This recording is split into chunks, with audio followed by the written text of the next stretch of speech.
Bienvenidos nuevamente a la clase Historianos. Historianos, sí.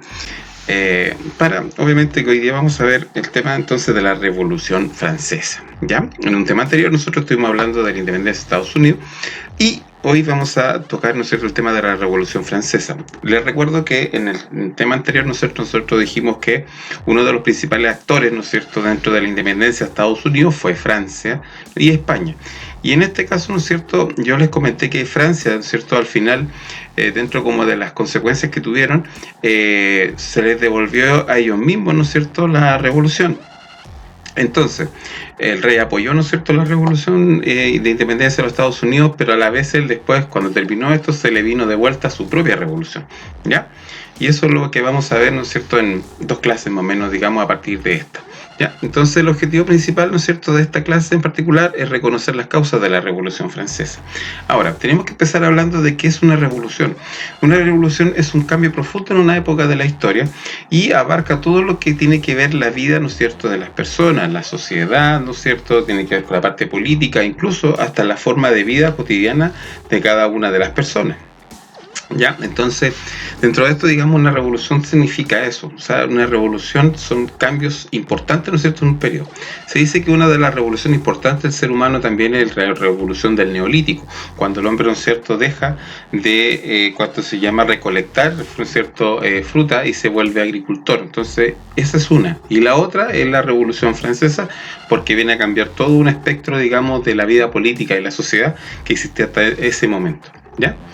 La Revolución Francesa, ¿no es cierto?, es tan importante, ¿no es cierto?, estudiar, porque muchas de las ideas que salieron de ahí, ¿no es cierto?, en cuanto, por ejemplo, a la idea de que el hombre tiene que ser fraternal, a que, por ejemplo, que un hombre no puede ser mandado por otro, ¿no es cierto?, sin su propia voluntad. Por ejemplo, en el caso de nosotros, que gozamos de una democracia, nosotros elegimos, se supone, que nuestras autoridades, mientras que en Francia, ¿no es cierto?, en esa época nadie la elegía, sino que él lo ponían ahí, ¿no es cierto?, por una cosa de herencia, y más encima el mismo rey decía que Dios, ¿no es cierto?, lo había puesto ahí.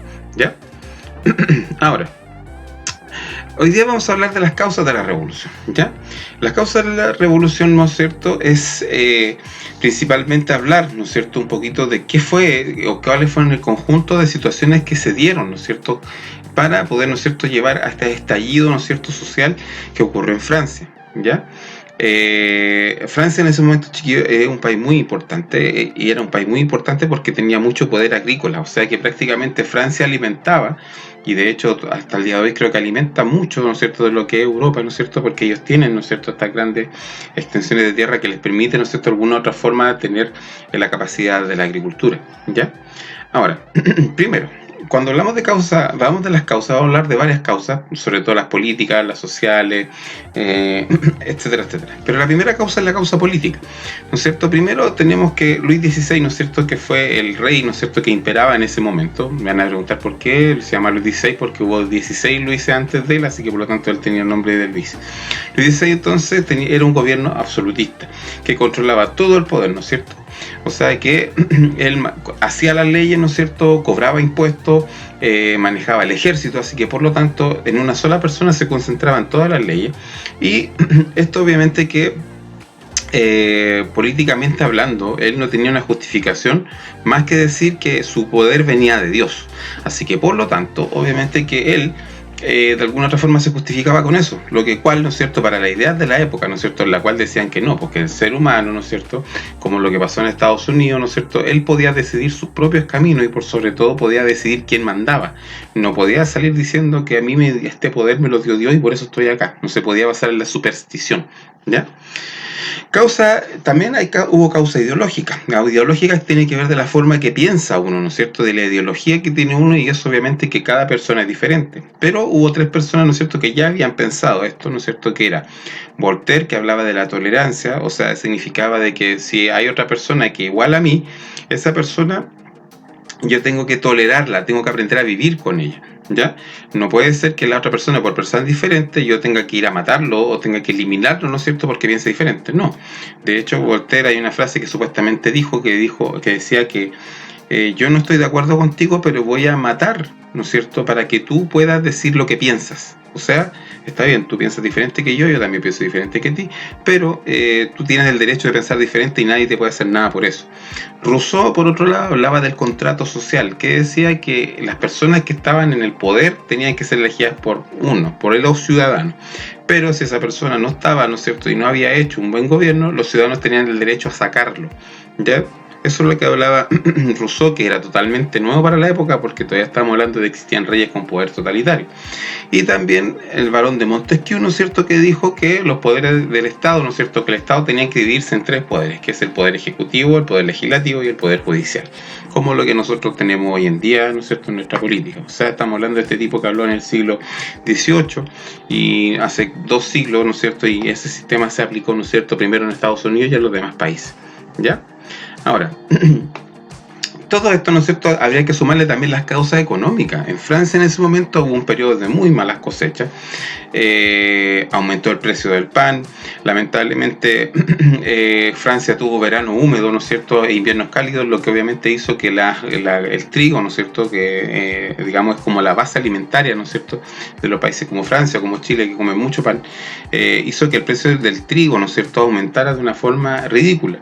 Entonces, más encima el Estado francés, ¿no es cierto?, estaba quebrado, tenía deuda, el Luis XVI había apoyado la independencia de Estados Unidos, como les decía anteriormente, así que por lo tanto no había dinero, ¿no es cierto?, para el Estado, no había dinero para la gente, y la gente más encima estaba pasando hambre. Entonces era todo una olla, ¿no es cierto?, que estaba en ebullición a punto de explotar, ¿ya? Eso era, digamos, la Revolución Francesa. Y por otra parte, si ustedes se fijan bien, también hubo causas sociales. Las causas sociales, chiquillos, era principalmente que Francia era una sociedad triestamental, la cual se dividía entre los nobles, que era el 2% de la población, los burgueses, que era el 15% de la población, y los campesinos, que eran el 83% de la población. A ver, van a decir, pero profe, ¿qué eso qué tiene que ver? Esto dice mucho, porque miren, si nosotros nos vamos, ¿no es cierto?, un poquito más adelante, van a darse cuenta que principalmente la sociedad triestamental que existía en Francia, existía la nobleza, ¿no es cierto?, la gente noble, los que estaban con el rey, los que eran parientes del rey, etcétera, etcétera, etcétera. El clero, que eran los sacerdotes, las personas que pertenecían a la iglesia, y estaba el estado llano, que era el tercer estado, que lo conformaban burgueses, comerciantes, artesanos, campesinos. O sea, como que la iglesia y el estado eran una sociedad, ¿no es cierto?, diferente, mientras que el estado llano eran todos los demás. Y el problema es que este estado llano le pagaba con sus impuestos a estos dos que estaban acá, porque estos dos no pagaban impuestos. Entonces, obviamente que la gente en Francia, aparte de pasar hambre, aparte de recibir impuestos y un montón de impuestos y cosas así, obviamente que estaban muy enojados por esas causas, ¿ya? Entonces, aquí en Francia, dentro de esto, ¿no es cierto?, que estamos hablando de las causas sociales, los franceses no había un movimiento. O sea, la persona que era del tercer estado, este estado llano, ¿no es cierto?, que era el 83%, ¿no es cierto?, de Francia, eran personas que no tenían privilegios, eran campesinos que estaban en la miseria absoluta, y otros tipos, ¿no es cierto?, que hacían negocios. O sea, era una combinación como de ricos con pobres, ¿no es cierto?, este estado llano. Pero al final de cuentas lo que tenían en común es que ellos sí pagaban impuestos y los otros no pagaban impuestos.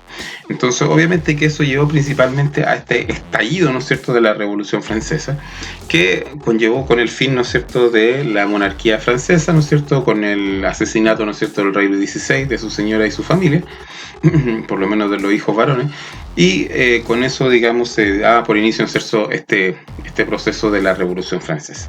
¿Ya?